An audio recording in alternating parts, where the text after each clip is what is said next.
तो ठीक है, वो तो देखने को मैं तैयार हूँ, परंतु मैं आप लोगों को इतना ही कहना चाहती हूँ कि ये सब चीजों को हम लोगों ने ठीक करने की अपने समय में कोशिश की थी। और फिर पानी के उसमें मैंने ये ईस्टर्न राजस्थान कनाल का एक कार्य हाथ में लिया था। इस कार्य ये क्यों लिया, क्योंकि मैंने देखा कि जो नदी के किनारे की जो डिस्ट्रिक्ट्स हैं और उसके आगे की जो डिस्ट्रिक्ट्स हैं उनमें पानी की बहुत किल्लत अभी भी हो रही है।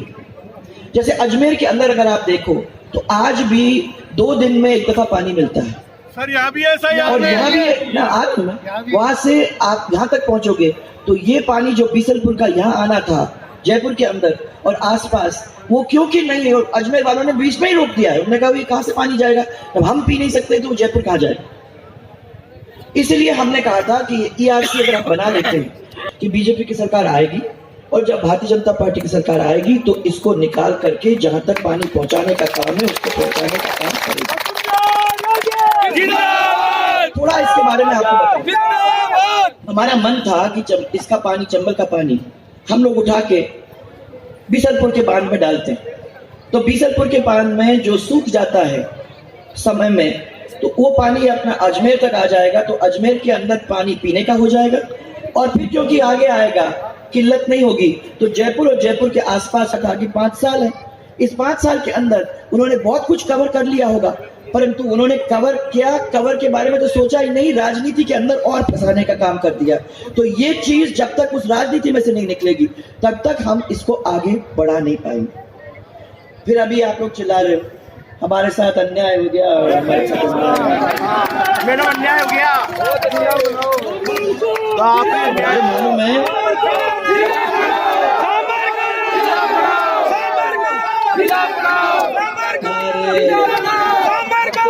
आपको इतना सा दो तो इतना खींच के लेने का काम करना। मैं तो इतना ही कह सकती हूँ, मेरा ध्यान आकर्षित हो गया, ये तब से मेरे कान बन रहा है। और मैं इतना ही कह सकती हूँ, अभी इलेक्शन का टाइम है, पर मैं कह सकती हूँ कि प्रशासनिक पुनर्गठन में जो कांग्रेस सरकार ने आपके साथ अन्याय किया है उसके बारे में फिर आगे चल के अपन देखने का काम करेंगे।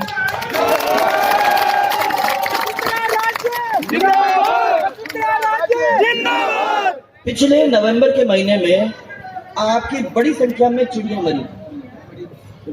मरी। जिस चीज के लिए लोग दूर दूर से आते हैं वो टूरिज्म ही आपका खत्म होने की तैयारी में आ गया, हजारों की संख्या में। हाँ? वो तो उसके बाद पहले तो चिड़िया मरी, उसके बाद फिर आपकी गायों का हुआ। वो ट्रेन भी नहीं चली सर अभी तक। वो मैं इसलिए कह रही हूँ आप लोगों को कि अगर ऐसा ही चलता जाएगा तो आपका टूरिज्म तो बिल्कुल ही खत्म हो जाएगा। इसलिए ये सरकार को अपने तंत्रों से पता करने की कोशिश करनी थी कि क्या कारण था जिसकी वजह से ये हुआ। आज तक इस सरकार ने ये पता करने की कोशिश ही नहीं की है कि ये मरी तो क्यों मरी, छोड़ दिया भगवान के ऊपर, मर गई, हो गया, सब कुछ खत्म। अब इसके बारे में अपने को पता करने की जरूरत नहीं है, और मैं समझती हूँ कि बहुत जरूरी है, क्योंकि आगे चल के कभी होता है तो ये प्रॉब्लम आनी नहीं चाहिए फिर से। इसको किस तरीके से खत्म कर सके उसके बारे में हम लोगों को मिलकर सोचने की जरूरत है। ये मैं समझती हूँ कि निर्मल जी आप जीत के जाओगे तो हाँ, आपको भी ये बात ऊपर वालों को कहने की जरूरत है। आपके सांबर लेक के पर्यटन के विकास के लिए मैंने 100 करोड़ आपको अलग से दिए थे और 50% काम भी मैं समझती हूँ हो गया था।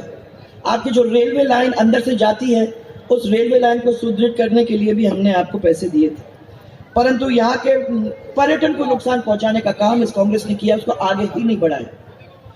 सांबर का देवयानी सरोवर और नरेना का गौरी शंकर तालाब कांग्रेस की उदासीनता की वजह से पूरी सूखी पड़ी है। मैं कई बार इन लोगों को कहा उस समय कि पैसे की कमी नहीं है भाई, तुम पैसे लगाओ, तब तो पानी आता था उस समय। परंतु उसके बाद सरकार आई, ये छोटी छोटी चीजों के ऊपर कोई ध्यान ही नहीं देने को तैयार है। ये सिटी को देना पड़ेगा।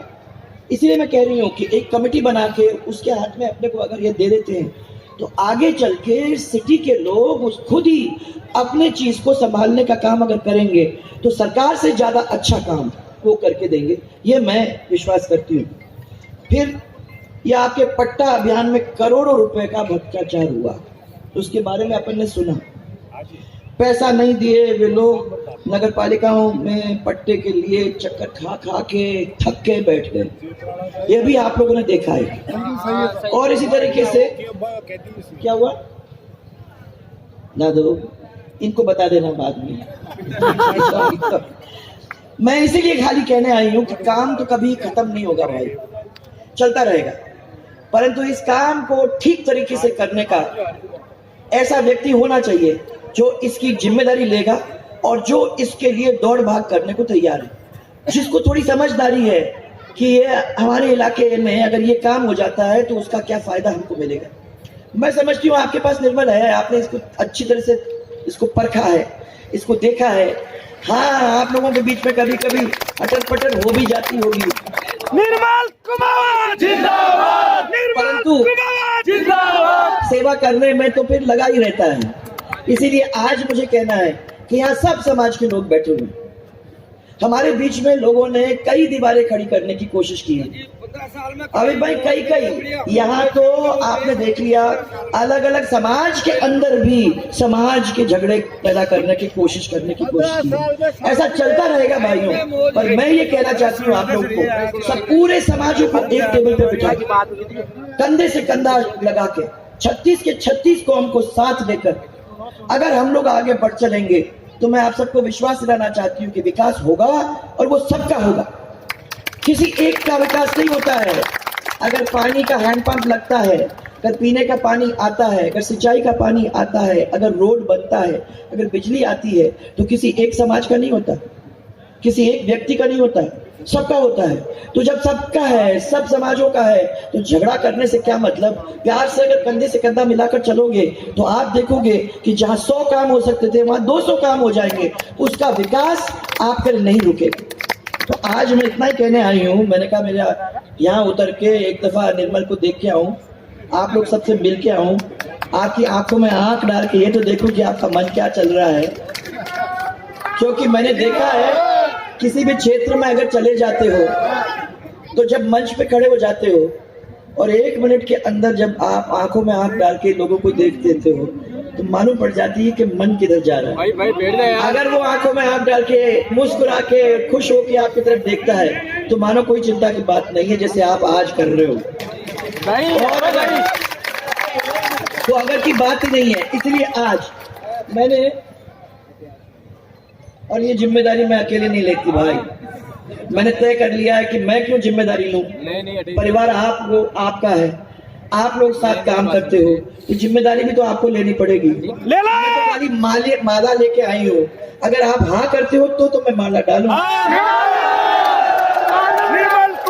बोलो मेरे को एक दफा हाँ कि ना, तो बोलो माता बहने, आप ही तो हाथ ऊपर करके बता सकते हो, से बोलो हाँ।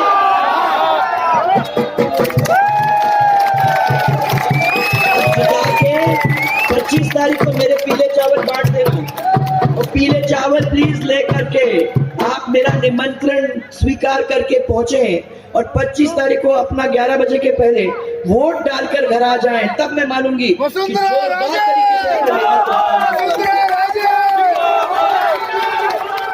और फिर याद रखना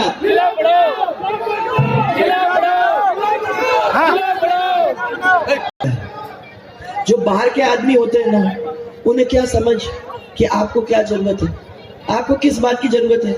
घर का आदमी है, 3 बार चुनाव जीत चुका है, आपने कभी उसको नाराजगी भी दिखाई, कभी प्यार भी दिखाया, कभी साथ भी दिखाया, ये चलता रहेगा आप लोगों के बीच की बात, परंतु ये आप ही का है। इसलिए जोरदार तरीके से इसका साथ दो, प्यार दो, और मिलकर के इसको वोट दिला के।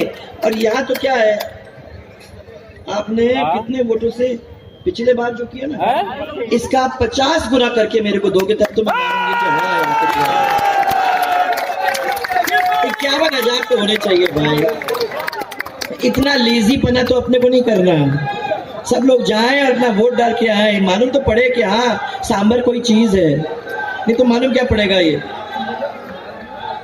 आपको सबको बहुत बहुत धन्यवाद।